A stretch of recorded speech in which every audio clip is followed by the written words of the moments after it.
Salut à tous, bienvenue sur CryptoCaïn, votre dose quotidienne de crypto et de news. Et donc, comme on est dimanche, on va faire une revue de toutes les news qui sont tombées cette semaine. Ça a pas mal bougé du côté crypto, évidemment, beaucoup d'annonces. Et donc, on attaque tout de suite. Alors, première news que je vais sélectionner, l'USDC qui est désormais plus présent sur la blockchain Ethereum que l'USDT. L'USDT reste donc ces deux stablecoins, et je vous le rappelle, donc chacune de ces deux cryptos vaut 1 dollar chacune, mais le plus gros stablecoin reste l'USDT, mais l'USDC a désormais doublé l'USDT sur la blockchain Ethereum.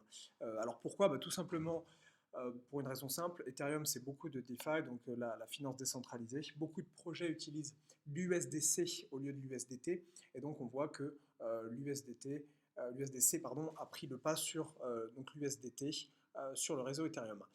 C'est peut-être l'un des premiers signes qui dit que d'ici quelques semaines à quelques mois, peut-être qu'en termes de capitalisation globale, l'USDC va prendre le pas. Pour l'instant, il est toujours second, derrière donc le Tether, donc l'USDT, mais voilà, il est désormais plus utilisé sur la blockchain Ethereum et c'est peut-être un signe que l'USDT se fera bientôt détrôner par le second stablecoin qui va donc devenir premier. Donc voilà, quelque chose à surveiller.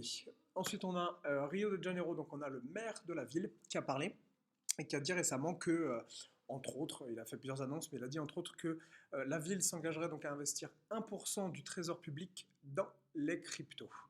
Euh, voilà, ils vont entre autres aussi accepter les paiements en Bitcoin pour différentes choses et principalement, je crois, la taxe foncière. Voilà, c'est une news qui nous montre que petit à petit les pays, voilà, les continents entiers, c'est une échelle globale, on est de plus en plus dans une adoption généralisée des cryptos, on ne peut plus lutter contre, ça devient difficilement faisable. Et donc voilà, une news qui nous dit que l'adoption est en marche, si je puis dire. Ensuite, qu'est-ce qu'on a? FTX, effectivement, l'échange FTX qui a été lancé, je le rappelle, par le milliardaire Sam Bankman-Fried, qui est un ancien de Wall Street, qui a fait du market making et qui a donc lancé l'exchange FTX, qui est de plus en plus liquide, qui est en train de monter. Donc multimilliardaire, hein, ce gars. Et il va lancer donc une sorte de venture, c'est un genre de capital à risque de près de 2 milliards pour investir dans des projets blockchain. Et ils vont faire différentes choses, mais ça va être essentiellement des jeux et des applications, ce qu'on appelle Web 3.0. Voilà. Ils rejoignent effectivement Binance Lab et Coinbase Venture qui font un peu la même chose, mais qui étaient présents depuis plusieurs années. Là, FTX, c'est tout nouveau et ils arrivent un petit peu sur le marché de l'investissement, des ICO, des IO, etc. Ensuite, qu'est-ce qu'on a? Alors, Jack Dorsey, effectivement multimilliardaire lui aussi, fondateur et ancien CEO de Twitter qu'il a récemment quitté, il a annoncé que la compagnie dans laquelle qui dirige, Block, va se lancer dans le minage de crypto, de Bitcoin, et ils vont utiliser des ASIC. Donc de très bonnes machines pour miner du Bitcoin. Ils ont reporté récemment qu'ils détenaient quand même 8000 Bitcoins, donc ça fait aux alentours à l'heure actuelle des 300-350 millions de dollars. Donc voilà, plutôt costaud.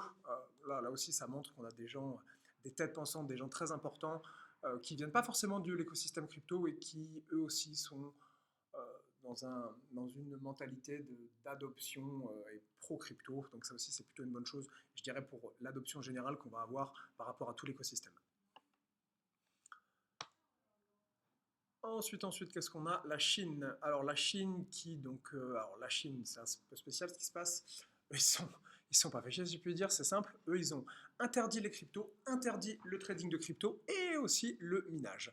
Et en gros, voilà, ça change. Et ils nous ont dit que ils voulaient quand même se lancer sur le marché des NFT, puisqu'ils ont quand même compris que le marché NFT avait quand même pas mal d'intérêt.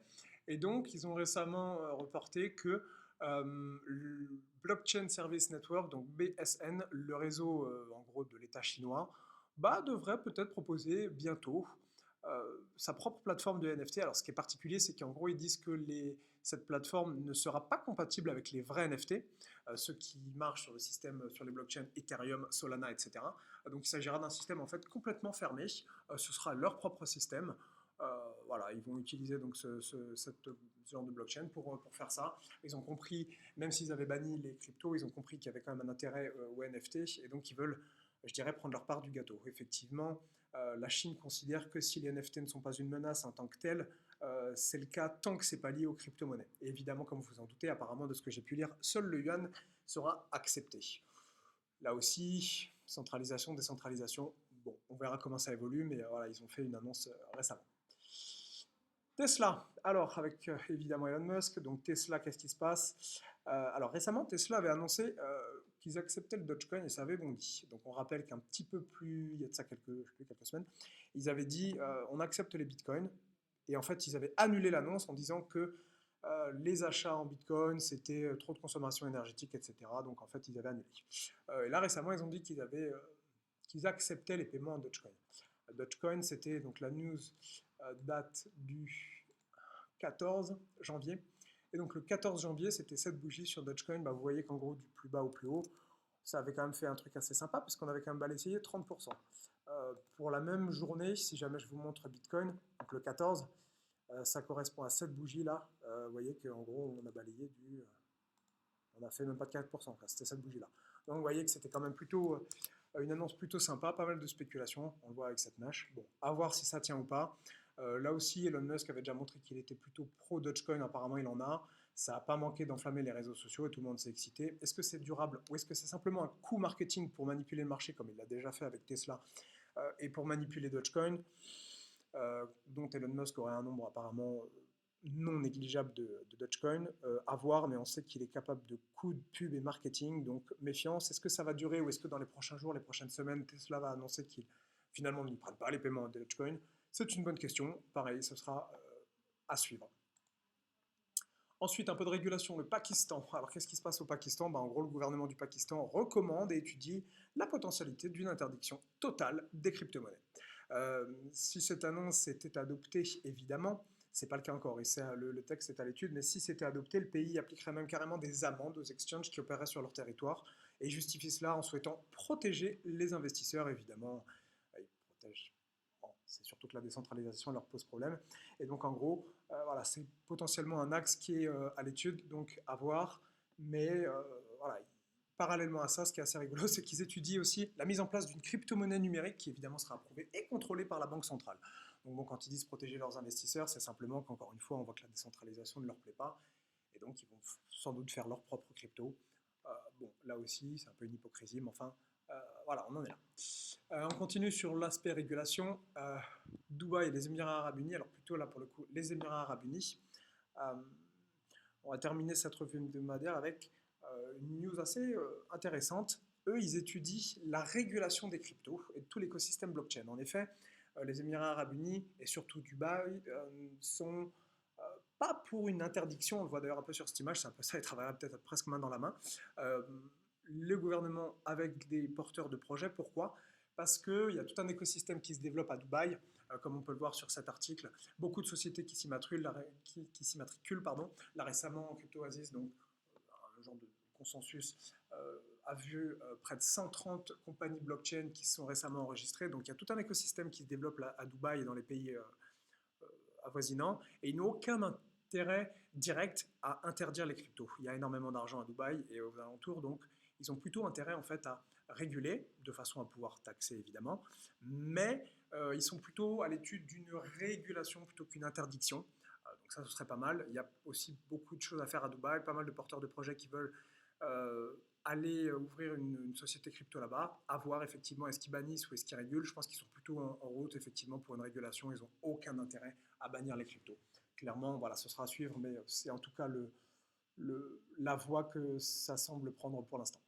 Et on termine cette revue avec rapidement, donc, alors j'ai balayé les news, pas toutes, mais évidemment j'ai pris celles pour que cette vidéo reste courte, qui me paraissaient les plus importantes. Et on termine donc à regarder Bitcoin et l'ensemble donc, du marché crypto en weekly. Et comme on voit, en gros cette semaine, il reste 10 heures parce qu'on est dimanche à la bougie pour clôturer. Bon, il ne s'est pas passé grand-chose en gros. On attend toujours, on est toujours sur ce niveau. On attend, est-ce qu'on va le casser ou pas? Là, vous voyez que c'était un petit niveau technique intéressant ici. Donc maintenant, le truc c'est de dire est-ce que ça va passer ou pas? On va voir. Soit effectivement ici, scénario numéro 1, je dirais, la semaine-là, on peut rebondir. Et à ce moment-là, on pourra revenir éventuellement vers le haut du range. A l'inverse, la semaine prochaine, on casse. Et si on casse, ça va plutôt être direction baissière. Et si on prend une direction baissière, je pense que ici, sur ce support dont je vous ai déjà parlé à plusieurs reprises, il y aura clairement des achats à jouer. Encore une fois, c'est une zone technique. Voilà. Donc là, on est sur un niveau important, à voir ce qu'ils nous font la semaine prochaine. La bougie, malheureusement, de la semaine ne nous donne pas beaucoup d'indications techniques.